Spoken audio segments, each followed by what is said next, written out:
Did you see that video of the little girl that's sitting on a dock and a seal jumps up and grabs her in the ass and pulls her into the water? Did you ever see that, Jamie?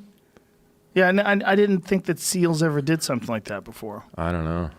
I did see a special once about how dolphins could be kind of aggressive with each other. Like they could harm, here it is. Look at this. So this seal is sitting there, and this girl, the sea lion actually, look at this. It comes up, and they think the sea lion's being cute. Yeah. But I think it was probably looking for a handout, and these people weren't giving it to her. Oh, and then she turns her butt up. Oh, my God. Oh, my God. Oh, Jesus. Dude. Yeah, fuck that thing. Oh, man. I'd be right back. Fill that fucking puddle with lead. Oh, my God. Imagine was if that fast. bit your kid. No, yeah. They jumped up fast. Yeah, they're predators. I mean, they eat things. Yeah. They're not eating plants in the water. They're eating fish and shit, whatever they can get a hold of. They probably eat birds and stuff, too. They're probably used to scooping things up. But I bet that what that's from is them getting too acclimated to people feeding them. Oh, for sure. Yeah, they have an issue in Boulder where Boulder is, have you ever been, Colorado? Yeah. Yeah, beautiful, right? Gorgeous. Super liberal, like as progressive as it gets, right? You haven't been to San Francisco. Oh, I have, yeah. I think Boulder is right up there, but there's less people. And everyone's real healthy and active and hiking and stuff like that. They don't allow hunting for mountain goats on the weekends because there's so many people hiking and going. They don't want people killing these mountain goats in front of them because people freak out. Even though they have decided that they have to control the population and kill a certain number of them to keep the. But so many people go out there that these things aren't scared of people. So it's created this really weird situation where if you are hunting them, you're almost hunting something that's domesticated. People feed him Cheetos, so much so that a friend of mine was talking about it, that he was up there with his daughter. His daughter opened up a bag of Cheetos, and the goat walked right to a wild goat, lives out in the fucking woods, walked right up to his daughter, and they were laughing. She opened up the bag of Cheetos and put it, and he stuffed his head in the bag of Cheetos. He knew what to do. And and this guy who was talking about this is a hunter. And he's like, this fucking goat has like Cheeto dust all over its face. Like it's the craziest thing. Its face is all red with Cheeto dust, and it's sitting there chewing these Cheetos. Like it's done it before. Yeah. And it's just that goat had diabetes, I think. probably eventually, right? Yeah, I was in Costa Rica. There's another similar situation, and we were staying at this Four Seasons out there, and the monkeys have gotten very accustomed to people being there.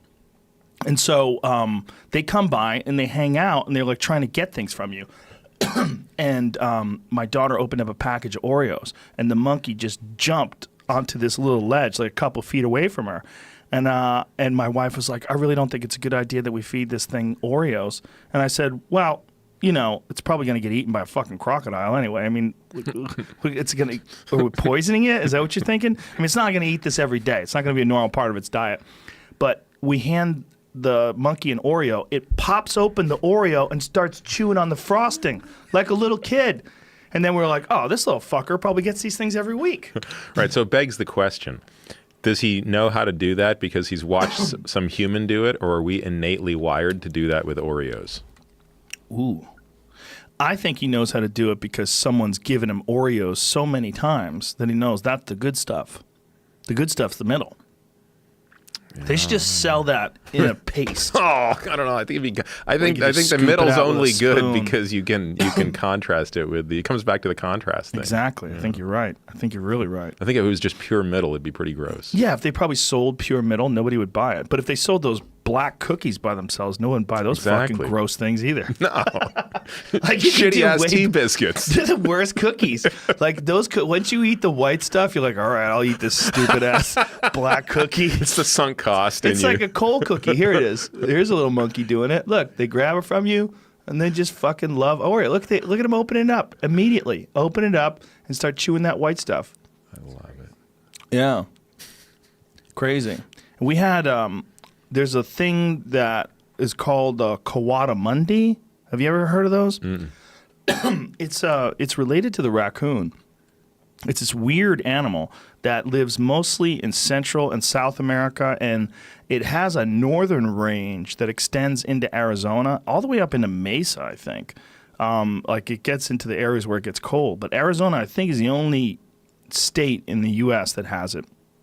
But it's this weird-looking monkey raccoon thing that is so domesticated that we gave it some grapes. Here it is. We gave it some grapes. And this little fucker, there it is. I mean, look at that weird little thing. It came and sat. We had like a little patio area in the hotel room, and it came and sat down with us. It's so calm that it sat and went underneath one of the chairs and took a nap after we gave it some grapes. Like while we're hanging around. My daughters are running around making noise, and this thing's just chilling. It's like a pet. It was a total pet. It was a total pet. Yeah, there they are. They're cool, man. Weird looking things. People eat them, apparently. Apparently, they hunt them in Arizona. He's eating nachos. Yeah. Oh, God. I mean, after seeing this, it's just like, I don't think I can hunt that. I'd have to be pretty hungry to eat one of those. They're so cute.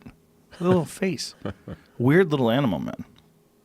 Really interesting. Wow. Yeah. Our relationship with animals is very odd when they get into close proximity. Yeah. Yeah.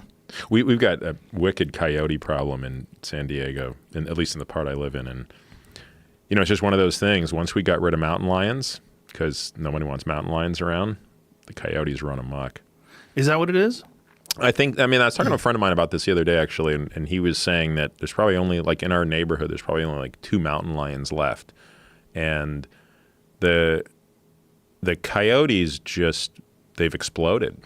There's so many of them around. Like, it doesn't really bother me that much. I mean, I actually kind of like listening to them howl, but you know, if they get into your chicken coop,